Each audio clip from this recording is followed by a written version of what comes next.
welcome to Scara's Screamcast. I'm your host, Scara, Damsel of the Doomed, of course. Who else would be hosting this?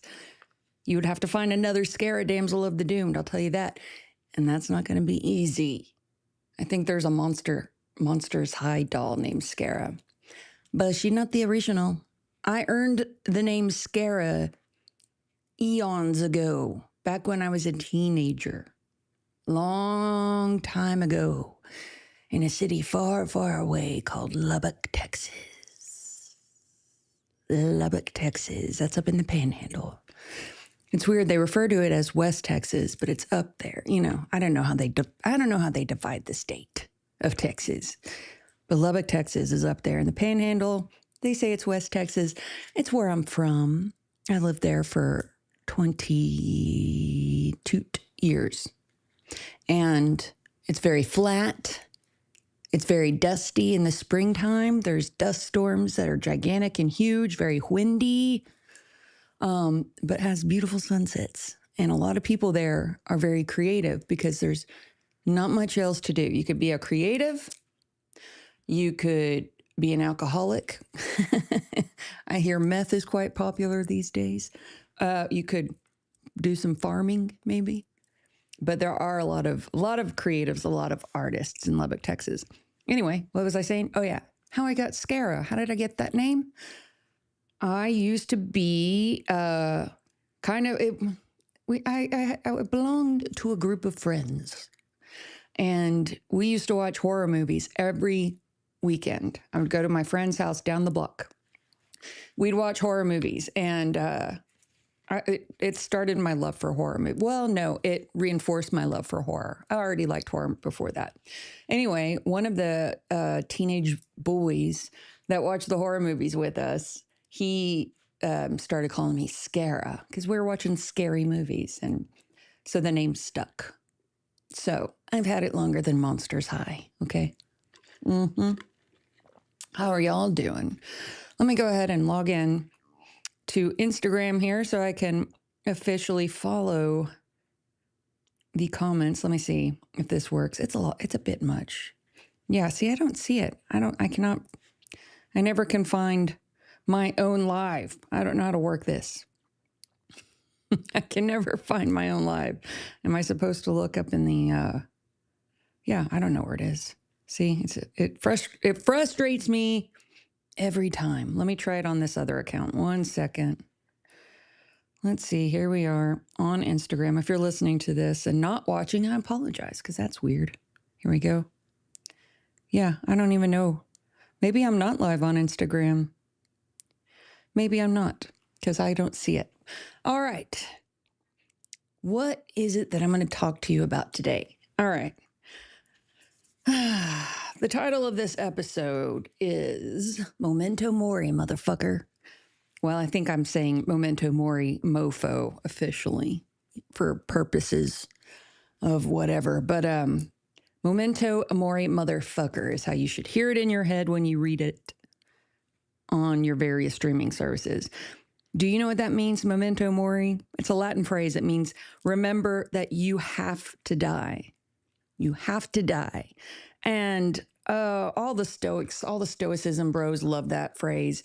And I do too, honestly. I cannot remember. I think I first learned about Memento Mori with Gothic art. Memento Mori started in funerary art in the medieval times. And it was always depicted as like you would find Memento Mori art that it was skulls and coffins and hourglasses and dying flowers and rotten fruit, you know, goth shit, real goth shit. And it was in the artwork, it was to tell you, you know, everybody is going to return to the earth. Your time here is not infinite. It's finite. Your time here is going to end. Remember that. And the reason for that is it's to get you focused on the present, on what's going on right now. Really, it's an artistic, philosophical, sorry, my hair is acting funny. Maybe even spiritual. You can call it, I suppose you could call it spiritual. It's a belief. And it gets you to contemplate your own mortality so that you can gain perspective and prioritize your own essential values, what's important to you in your life, and give you the urgency that you might need to focus on that. All right. Also, it's a way you can reduce anxiety.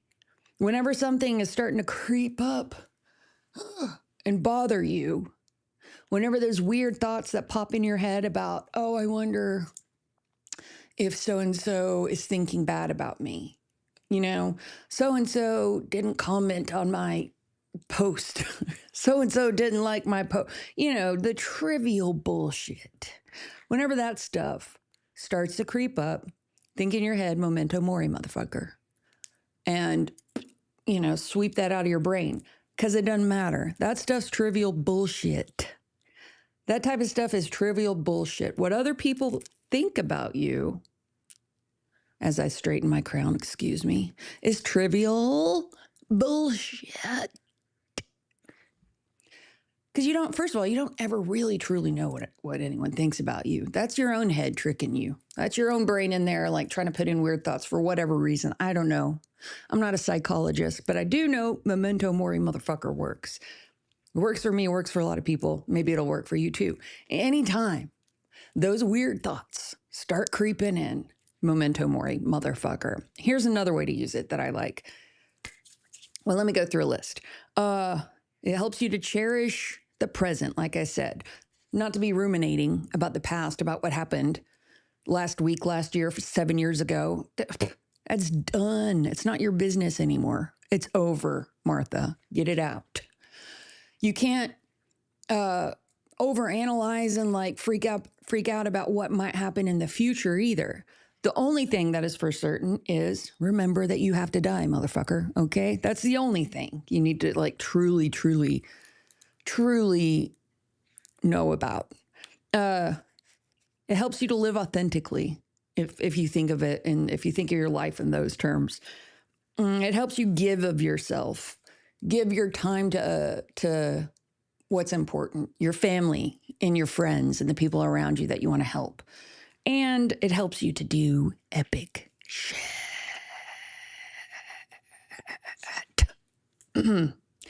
Memento Mori, motherfucker, helps you do epic shit. Okay? Because we're going to die. Remember, you have to die. There's days where I will literally scroll on TikTok for several hours, and it's embarrassing. It's embarrassing. Memento Mori, motherfucker, get up. You're gonna die. And you want your life to just go by as you're staring at a little bitty phone screen, swiping, watching stupid videos and whatever they're trying to sell to you on TikTok. What does your algorithm show you as far as like the TikTok shop and what people are selling? For me, it's a lot of skincare products. It's some lighting stuff for like production. Those are the two main things. That's always what I get. I wonder what everybody else gets. I'm always curious about that. That's what I get. And then sometimes like there's seasonal stuff. Oh God, there so many times I want to just delete that app. You know what I mean? It's such a time suck. Anyways, Memento Mori and doing epic shit, that is going to dive right into what I'm going to say next, and then we'll bring it back around at the end. I saw two movies recently. The first one that I saw was Send Help with Sam Raimi. I thought I was going into a straight up horror movie, but to my surprise, because I didn't read anything about this movie or the second one that I saw, I like to go in blind. But this movie was really more of a adventure thriller with a little bit of horror element in it. It's directed by Sam Raimi, and it stars Rachel McAdams and Dylan O'Brien. And their chemistry is so good. They both are fabulous in this movie. It was put out by 20th Century Fox, $40 million budget, and it so far has grossed $54 million. So, you know, it's not doing that well, but at least it's going, I suggest you go see it. It's a fun one to go see. They filmed it in Australia and in Thailand. They got your brother Danny Elfman doing the music and the compositions and whatnot. And it's a very fun movie. I definitely recommend it. It's not a scary movie, but it's fun. And there's some very Sam Raimi horror elements in there that I think you'll enjoy. But it's not traditional horror. So, but I don't think you'll be upset because I was expecting traditional horror and I was not upset at all when I figured out what it was. The story I think is really good. And again, it's super well acted. I could kind of, kind of see what was going to happen, but then again, not really. But I'll leave that up to you to think about. But that was Send Help, this huge studio movie. I really enjoyed it. I thought the story was great. Okay. The other one I saw yesterday, in fact, Iron Lung. Iron Lung is an indie movie, right? It's a horror science fiction movie. It was filmed here in Austin, Texas at Troublemaker Studios. That's Robert Rodriguez's film studio. And let me figure out here what the budget is. I'm checking back out on my, oh, there I am. Okay, I could see myself live now. I could see now the live. So if you comment, hopefully I'll see it. All right, back to Iron Lung. It was made for, let's see, $3 million, right? A budget of $3 million. Remember, it's an indie film. And so far it's grossed $33 million. Holy shit. Holy shit. That's a winner, folks. That is a winner. Now, this movie is based on a video game of the same name, Iron Lung. And I again, knew nothing about, the only thing I knew about this movie was that it was indie, okay? So I didn't know anything about the video game it was based on. I don't know if you need to or not. I'm kind of thinking it would be beneficial if you knew the game, if you'd played the game, but I don't know if it's necessary. I enjoyed the movie. I felt like it was a little hard to figure out what was going on at times. In the beginning, it feels kind of video game-ish, and then there's a story, but it was very well acted, very well shot, lots of practical effects, lots of blood. In fact, I think it set the record for the largest amount of blood used on a film at about 80 gallons. I'm sorry, 80,000 gallons of blood. 80 gallons, that's nothing. Shoot. Catch me on a heavy flow day for 80 gallons, you know what I mean? Oh no, my mom's calling me. Mom, I'm doing my podcast. God. Anyway, so Iron Lung, I saw the movie and I was like, I was talking to my friend who we saw it together, and I was trying to figure out what was going on with it. What did he think about the story? What did I think? What do we think about the length? It's kind of long, and then we talked about all the stuff we liked about it, which there was a lot to like about this movie. And what kept going in my head last night as I drove home and then again this morning was how much I wanted to read about the movie. I wanted to read about the making of this movie. I was very interested in figuring out who made it, where they made it, how they made it, all of this stuff. Now with Sam Raimi's movie, Send Help, I didn't have that same desire, interestingly enough. With Sam Raimi's movie, I really enjoyed it. I watched it, told you about it. We're good. But this one had me intrigued. So I read a little bit about it. And there's this guy. He has a YouTube channel, Markiplier. I think that's how you say it. Pardon me. I'm not a big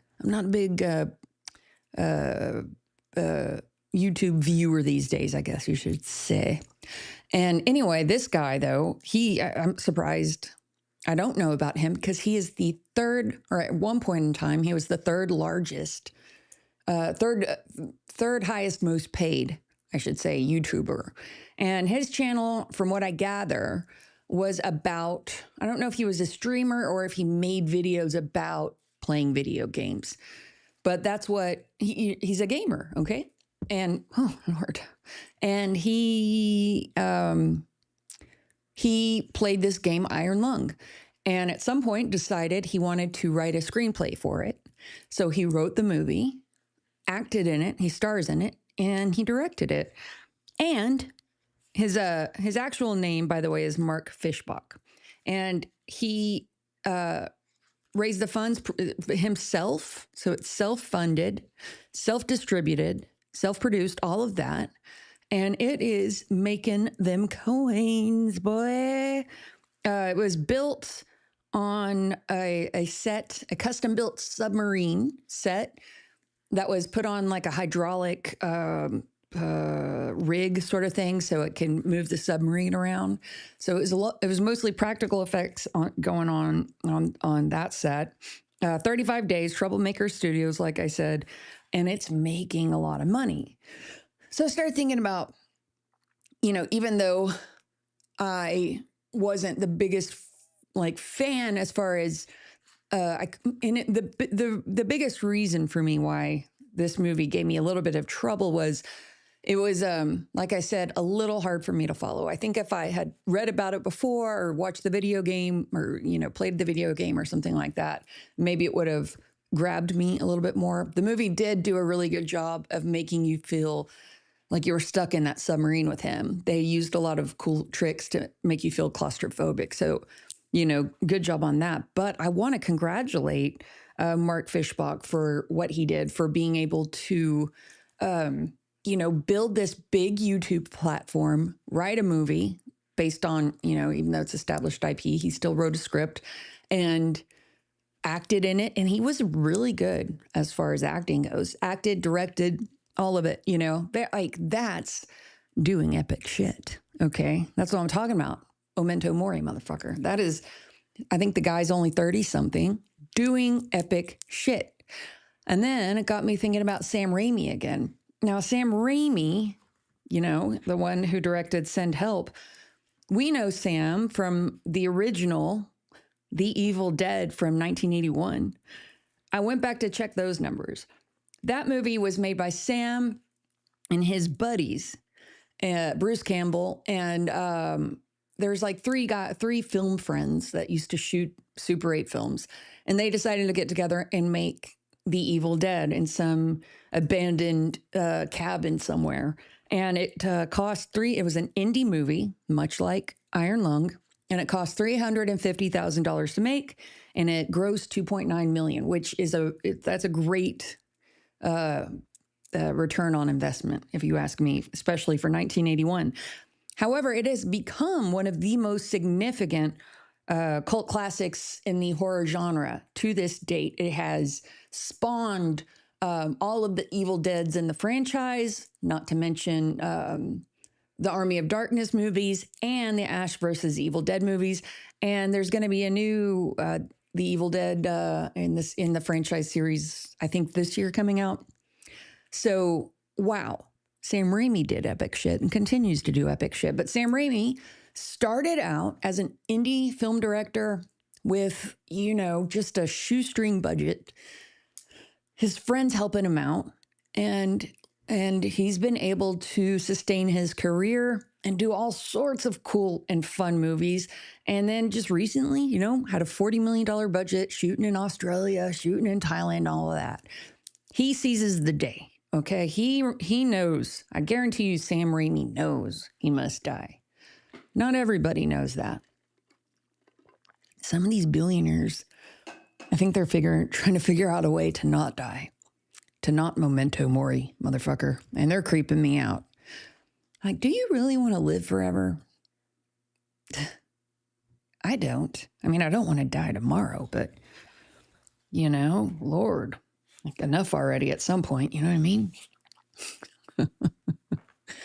So I've been trying to utilize this philosophy since about 2018, especially since 2019.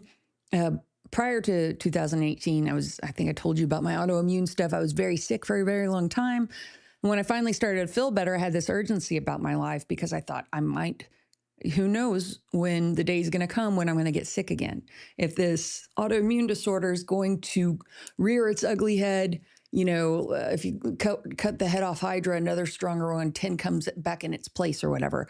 I still don't know if that's going to happen. I don't know if the autoimmune disorder will ever come back worse. I don't know if it's going to be cancer. I don't know if it's going to be heart disease. I don't know if it's going to be a automobile accident. And then I had an automobile accident in 2019 that literally could have killed me. It was a very bad accident. I broke a bone, I broke some teeth. It was a whole thing. And I remember I was in this weird kind of fugue state after that accident, just like it was probably because they had me on some heavy pain meds. But I remember like thinking weird, like I had cracked a code, like thinking, oh, I could see where all the bullshit was, and that there was so much that was bullshit and didn't matter. And basically, Momento Mori, motherfucker. There was so much bullshit that was just put out there to like distract us, infiltrate us, whatever, keep us squashed down, keep us from reaching our full potential, keep us from authenticity. I don't know why it's there, but it's there. And it was revealed to me after my car accident. I'm just telling you, this is just what happened. Now, every now and again, this ebbs and flows. So I have to remind myself, which is why I'm reminding you, because me reminding you is me reminding me. Okay. I have to remind myself about Momento Mori, motherfucker. But so since 2018, 2019, I have been doing a lot. Sometimes I want to pull back a little, and I might. I think I'm finding what it is that I really want to spend my time doing and who I want to spend my time doing it with. That's being revealed to me, which is great. Thank you to the spirits. I'm definitely finding what I like to do. I'm definitely finding who I like to do it with, and who I don't have to automatically say yes to doing every project. But, I went for like a whole year. I said yes to everything. And I think that's something good to practice whenever you're wanting to get into whatever field you want to get into. Just try a little bit of everything, okay? Try a little bit of everything. Memento Mori. Remember, you must die. Speaking of death, ooh, man, James Vanderbeek. I said that with the worst Texas accent, kind of like, remember when he did Varsity Blues? If you're not from Texas, and this won't matter, but if you are from Texas, when you watch Varsity Blues, I remember it was kind of painful because everybody did the worst Texas accent. Anyway, I'm not going to speak ill of the dead. But poor James Vanderbeek, he's been battling colorectal cancer for a while now. He's only 48 and he passed away today. And then my favorite, Catherine O'Hara, I think she was 71. She was also battling colorectal cancer. And as you know, she passed away too. They found out that like caused her to throw a blood clot up to the lung, and that was that for her. Boy, I've loved her for, when was I don't remember if I first saw her in Beetlejuice or if I first saw her in Home Alone. I first remember her from Beetlejuice, but she started in Canada in Second City, or with Second City, which was a television show that was like Canada's, improv show. It had John Candy was involved, okay? And then she came over here. She paired up a lot with Christopher Guest, another writer and comedian and improv guy, and they did all of those mockumentaries like Best in Show and A Mighty Wind and various others. If you haven't seen her mockumentary film work, if you're a fan of Schitt's Creek and you haven't seen Catherine O'Hara's mockumentary film work, go and watch everything, especially everything she's done with Christopher Guest. Eugene Levy's in a lot of them too. As you know, she worked with him on Schitt's Creek, which is, I'm rewatching that right now because it's so good. It's so funny. I miss stuff like that. And then, of course, she was a voice actor. Most notably for me, anyway, was her role in Nightmare Before Christmas. And, I think the most impressionable thing, like I said, though, for me growing up was her Delia Dietz in Beetlejuice. I am considering screening Beetlejuice for Scary Screen Theater this spring. Every once in a while, I like to do a movie that the kids can go to where it's not going to be awkward, if their parents are there, because so much horror has also too much sexuality in it for the youngins. Too much stabby stab. Okay, so I might screen that one because I want to honor Catherine O'Hara. She was so good. But so her and James Vanderbeek, and do you remember? I cannot remember the actor's name now from Black Panther. I think he got colorectal cancer. He was very young too. So you remember that you must die, but also remember to get a colonoscopy. Okay, I think they say you should start doing that around 45.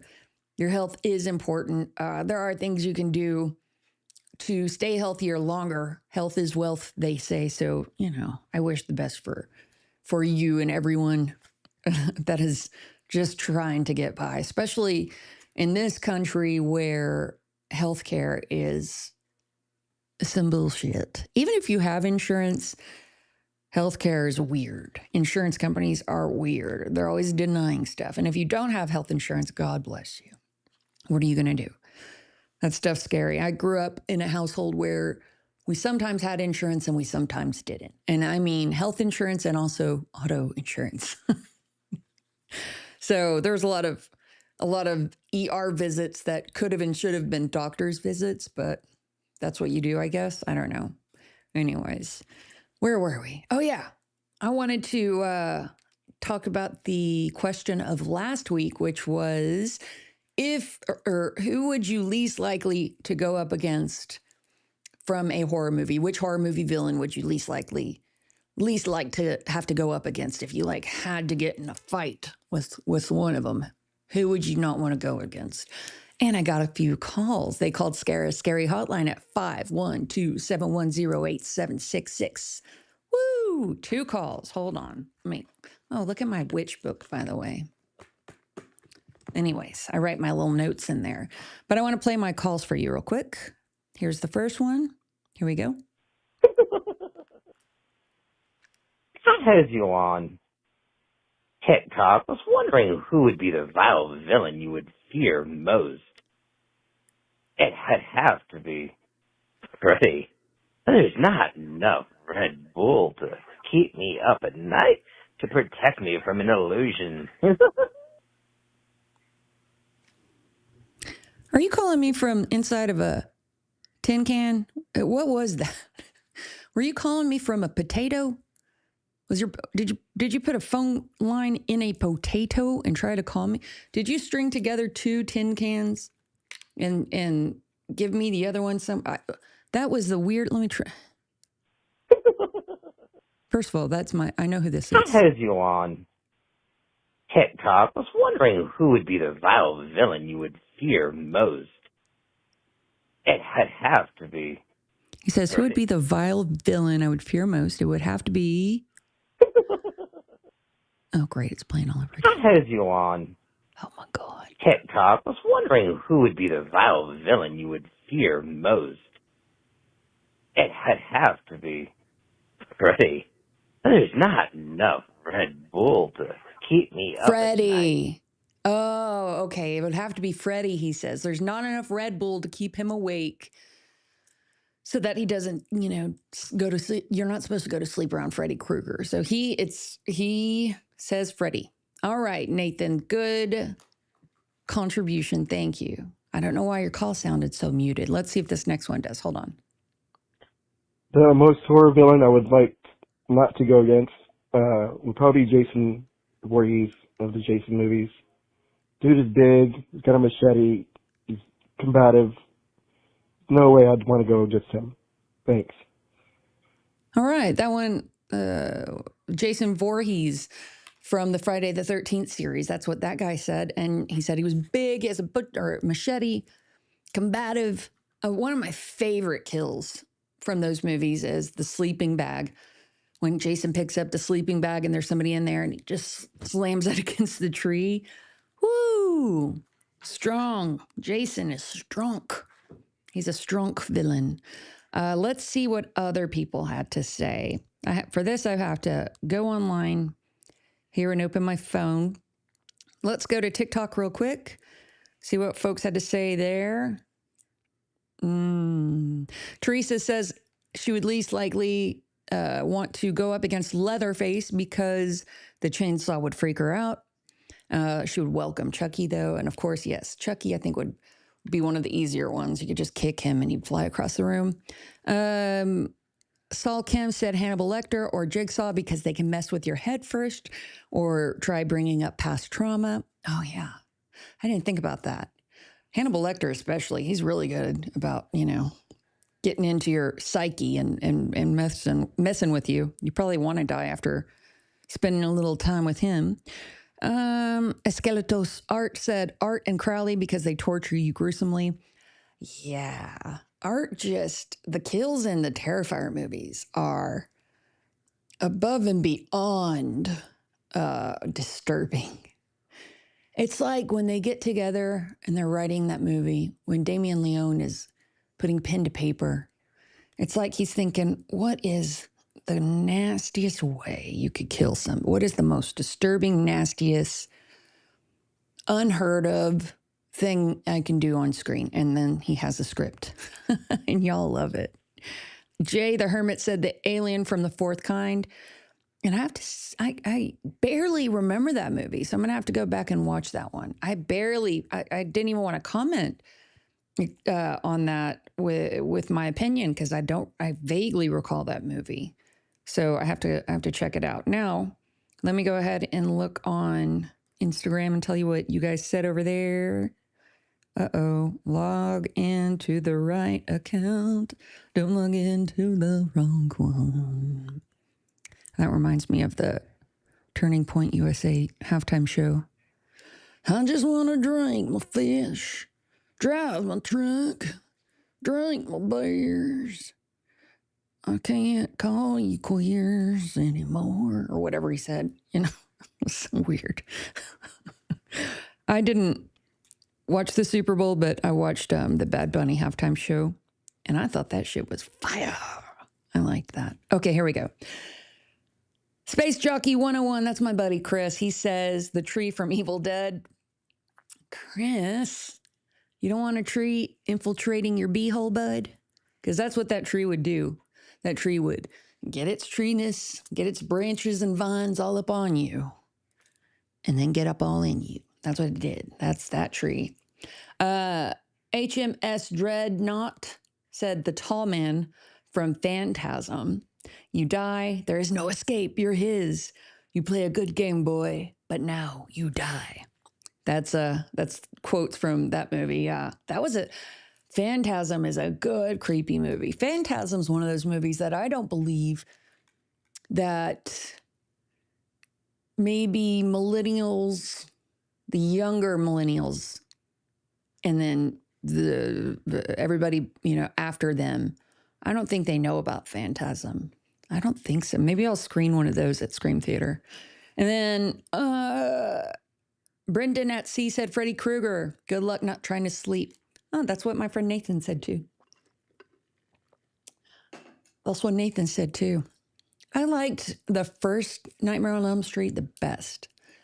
Freddy got a little silly as the movies went on. I liked 1 and I liked Dream Warriors, I think, the best. I don't really feel like going over to Facebook and seeing what you guys said over there. It's a lot of logging in. Sometimes I write down these answers, sometimes I don't. But it got me thinking about what I want my next question to be. And here it is. What is your favorite kill scene in any horror movie? Call me at Scary Hotline 512-710-8766 and let me know what's your favorite kill scene in a What's your favorite kill scene in a horror movie? Every time I do these, every time I do these questions in my head, I know that I'm going to clip it. And so I could put it on all the social medias so that you guys will call and leave me a message or comment so I could talk about it on my podcast. And I always mess up. It's like I always get in my head. I want to try it one more time. What's your favorite kill scene in a horror movie? Call me on Scary Hotline at 512-710-8766 and let me know what is your favorite kill scene in a horror movie. Yes, girl, I did that. I did that one. Do you like my outfit? I'm wearing this bone corset. I bought this at Texas Frightmare Weekend. I cannot remember the name of the shop. And it was the first time I went to Texas Frightmare Weekend. And when I met Elvira, I was wearing this, which is great, but I was also wearing this like a red dress. And I just didn't, I was upset that I wasn't wearing my traditional Scara garb when I met the queen herself. But I did get to meet her, and that was lovely. I already told y'all about that. This is the bone corset. I wore it because it's kind of like Memento Mori art. All right. Kind of like that. So, what's this? See, I'm seeing these like, I'm afraid to go over there. Okay. To review and wrap it up. Memento Mori means remember that you must die. You have to die. Remember. Don't ruminate. Don't live in the past. Time is precious. We are going to die, and that's okay. Okay, that's fine. But while you're here, enjoy what you got going on. Do what you want to do. Don't hurt anybody, though. No harm. Don't step on your friends' necks to do what you want to do. That's wrong. That is not part of the philosophy. Do not use people so that you can do what you want to do. That would be wrong. Don't do that. Find other ways to do what you want to do, but don't screw anyone over. In fact, how awesome would it be if you helped other people do what they want to do? That's cool too, you know? Use your time wisely. Maybe it's maybe you got kids and the time you have left on this planet is about doing for them, you know, whatever it is, whatever you want your Memento Mori to help you with. But what I want you to do is to not sweat the small stuff. Whenever you start thinking creepy thoughts about yourself or thinking about what other people are thinking about you, you know, Memento Mori, motherfucker, and snap out of it. Snap out of it, soldier. Snap out of it, soldier. It's not important. I have been aware of death. Maybe this is why I am the way I am.